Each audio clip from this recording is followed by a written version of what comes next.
Hola, amigos del cerebro. Prepárense para una nueva dosis de asombro. Hoy, vamos a desvelar uno de los secretos más fascinantes de nuestra máquina pensante, los savants.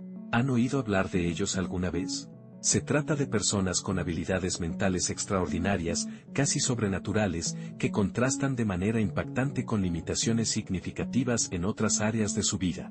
Imaginen por un momento a alguien que puede dibujar una ciudad entera de memoria con un nivel de detalle puramente fotográfico después de haberla visto una sola vez desde un helicóptero. O piensen en un músico que, sin haber tomado nunca una sola clase en su vida, es capaz de tocar cualquier pieza compleja que escucha, o incluso llegar a componer sinfonías enteras de una gran complejidad técnica. Hay quienes pueden realizar cálculos matemáticos increíblemente complejos en apenas unos pocos segundos, como si tuvieran una calculadora cuántica incorporada en su propia mente, o personas capaces de memorizar libros enteros palabra por palabra después de una sola lectura rápida.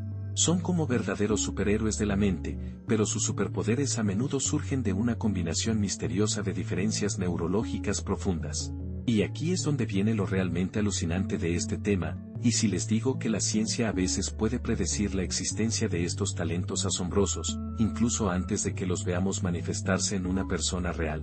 ¿Cómo es posible saber que un tipo de savant falta en nuestro mapa actual, como si fuera una pieza de un rompecabezas que aún no se ha encontrado pero que sabemos que debe encajar en algún lugar?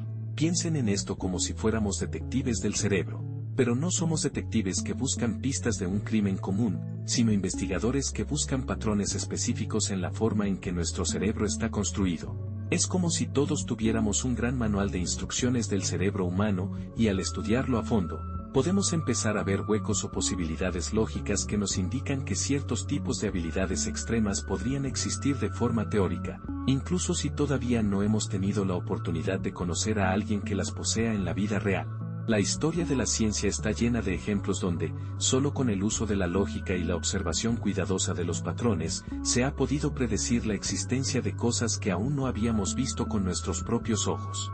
El ejemplo más famoso de esto es el de la tabla periódica de los elementos. Dmitri Mendeleev, ese genio ruso, no solo se limitó a organizar los elementos químicos conocidos en su época, sino que, al observar los huecos vacíos en su tabla, predijo con total seguridad la existencia de elementos desconocidos hasta ese momento. Fue más allá y describió sus propiedades exactas mucho antes de que fueran descubiertos físicamente. Y adivinen qué pasó, acertó por completo. Elementos como el galio o el germanio fueron encontrados años después por otros científicos, y tenían exactamente las mismas características que él había vaticinado usando solo la lógica de su sistema. Entonces, cabe preguntarse si es posible que nuestro cerebro, esa compleja maravilla de la naturaleza, tenga su propia tabla periódica de habilidades y disfunciones. ¿Podría la neurociencia actual estar en una posición similar a la de Mendeleev, prediciendo la existencia de savants con habilidades que todavía no hemos documentado oficialmente? La respuesta es un rotundo sí. Y lo que nos permite hacer este ejercicio de predicción es mucho más fascinante de lo que ustedes podrían imaginar. Entonces, ¿cómo aplicamos esta lógica increíblemente poderosa a la materia gris que tenemos entre nuestras orejas para desentrañar los secretos de lo invisible y predecir talentos que parecen sacados directamente de una obra de ciencia ficción? La clave fundamental está en cómo funciona realmente nuestro cerebro. Imaginen que su cerebro es una metrópolis gigantesca, con millones de calles, edificios y distritos, donde cada sector tiene una función específica asignada. Hay distritos dedicados exclusivamente al lenguaje, otros para la memoria, otros para la visión, para las emociones y mucho más. Todo en esta ciudad está interconectado por una red eléctrica alucinante de neuronas.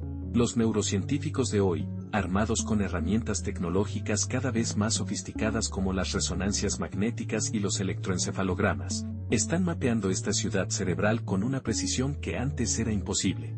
Es como si finalmente tuviéramos un mapa muy detallado de la ciudad, donde podemos ver cada calle, cada cruce y exactamente cómo el tráfico de información fluye a través de ella en tiempo real. Cuando estudiamos a las personas que tienen el síndrome de savant, lo que a menudo encontramos es que sus cerebros no son normales en el sentido estadístico tradicional. Con frecuencia presentan algún tipo de daño, alguna disfunción o una diferencia estructural en ciertas áreas específicas. Y es aquí donde la analogía de Mendeleev se vuelve realmente crucial para entender el proceso.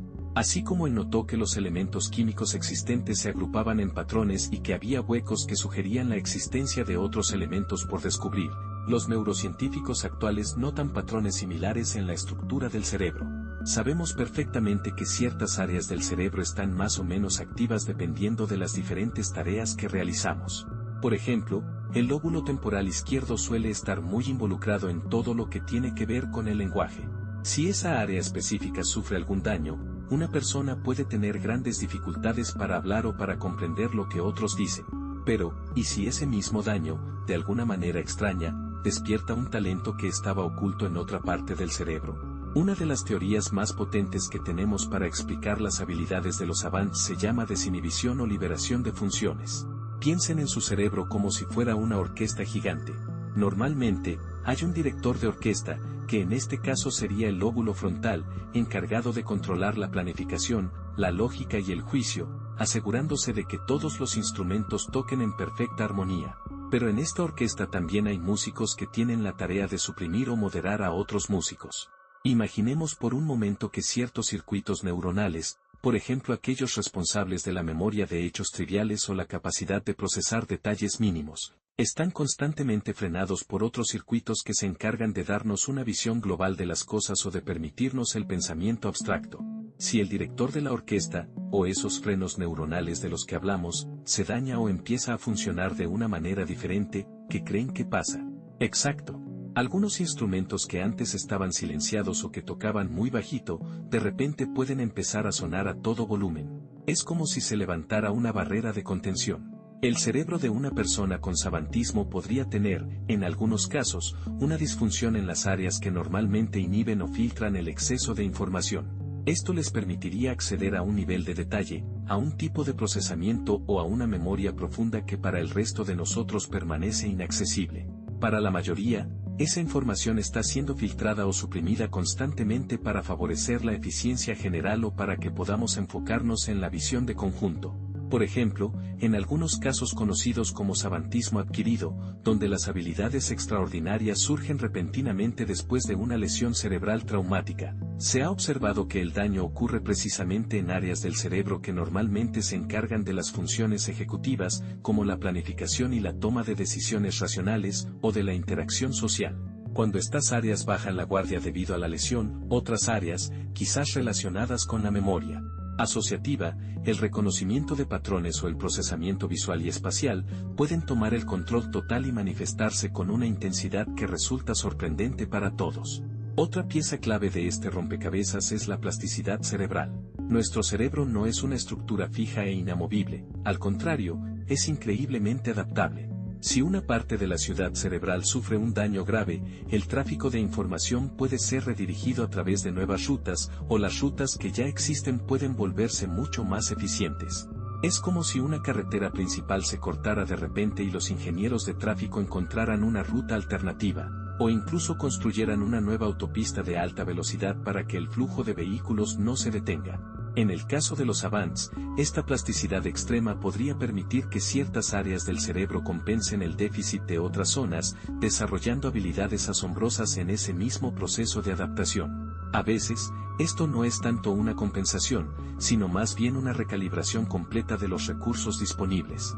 Si el cerebro no está gastando una enorme cantidad de energía en las habilidades sociales complejas o en la planificación a largo plazo, esos recursos energéticos pueden reasignarse y usarse para procesar números, memorizar datos masivos o percibir patrones de una forma que a cualquier otra persona le parecería simplemente imposible.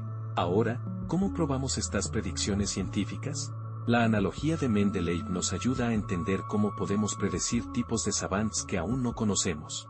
Si observamos que el daño en la región A veces resulta en la habilidad X, y el daño en la región B resulta en la habilidad Y, podemos empezar a dibujar un mapa de cómo diferentes configuraciones cerebrales podrían dar lugar a diferentes superpoderes. Si vemos un hueco vacío en ese mapa, donde una combinación particular de características cerebrales, como una inactividad en la corteza prefrontal junto con una hiperactividad en el lóbulo temporal derecho, debería producir lógicamente una habilidad que aún no hemos visto documentada, entonces podemos postular la existencia teórica de ese tipo de savant. Pero la ciencia moderna no se queda solo con la teoría sobre el papel. Hoy en día podemos ir un paso más allá y probar estas hipótesis de forma experimental. Una de las herramientas más alucinantes de las que disponemos es la estimulación magnética transcraneal, conocida como EMT. Imaginen un dispositivo que puede enviar pulsos magnéticos a áreas muy específicas de su cerebro y encenderlas o apagarlas temporalmente, casi como si fuera un interruptor de luz. Los científicos han usado la EMT para silenciar temporalmente ciertas partes del cerebro, especialmente las del lóbulo temporal anterior izquierdo, que se cree que está profundamente involucrado en funciones como el lenguaje y la cognición de alto nivel. Y, ¿adivinen qué ha sucedido en estos experimentos? Cuando apagan momentáneamente esa parte del cerebro en personas que no tienen savantismo, algunos sujetos muestran un aumento temporal en habilidades de tipo savant. Por ejemplo, pueden volverse increíblemente rápidos en la corrección de pruebas gramaticales, siendo capaces de ver errores que antes pasaban totalmente desapercibidos, o pueden mejorar drásticamente sus habilidades artísticas por unos momentos. Es como si al silenciar esa parte del cerebro que normalmente filtra o categoriza la información de una manera rígida, otras partes se liberaran de sus cadenas y pudieran procesar detalles crudos con una intensidad asombrosa. Esto no solo representa una prueba fascinante de la teoría de la desinhibición, sino que también funciona como un adelanto de lo que podríamos esperar encontrar en el catálogo futuro de los savants. Si somos capaces de inducir temporalmente estas habilidades en un laboratorio, eso nos da pistas muy valiosas sobre qué configuraciones cerebrales naturales podrían estar produciéndolas de forma permanente en algunas personas.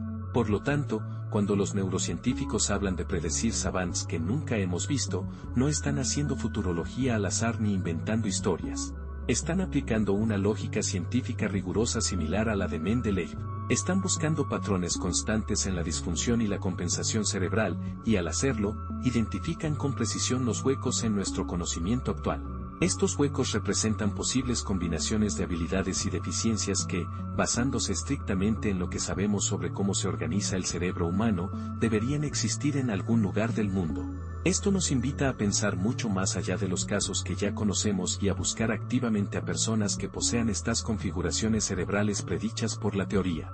Es una frontera emocionante de la neurociencia que no solo nos ayuda a entender mejor a los savants, sino que también arroja luz sobre nuestro propio cerebro normal. Porque si algunas de estas habilidades extraordinarias están latentes dentro de todos nosotros, solo esperando a que se levanten los frenos neuronales, ¿qué significa eso para el potencial ilimitado de la mente humana en el futuro? Los savants funcionan como un espejo extraordinario que nos muestra el increíble potencial que tiene nuestro cerebro, un potencial que a menudo permanece escondido detrás de nuestras funciones cotidianas y necesarias. Ellos nos recuerdan constantemente que existen códigos ocultos, atajos neuronales y talentos latentes que todavía estamos empezando a descifrar. La próxima vez que vean un rompecabezas incompleto, piensen en la posibilidad de que sus huecos no sean simples vacíos, sino que les están hablando de piezas que aún están por descubrir y de talentos humanos que todavía están por nacer en la historia de nuestra especie. El estudio de lo invisible en el cerebro nos abre una puerta a lo que realmente somos capaces de alcanzar. Si te ha gustado este viaje por las fronteras de la mente y quieres seguir descubriendo los misterios de nuestra biología y la ciencia, no olvides suscribirte al canal para no perderte ninguno de nuestros próximos videos. Para más información, entra en minrora.com.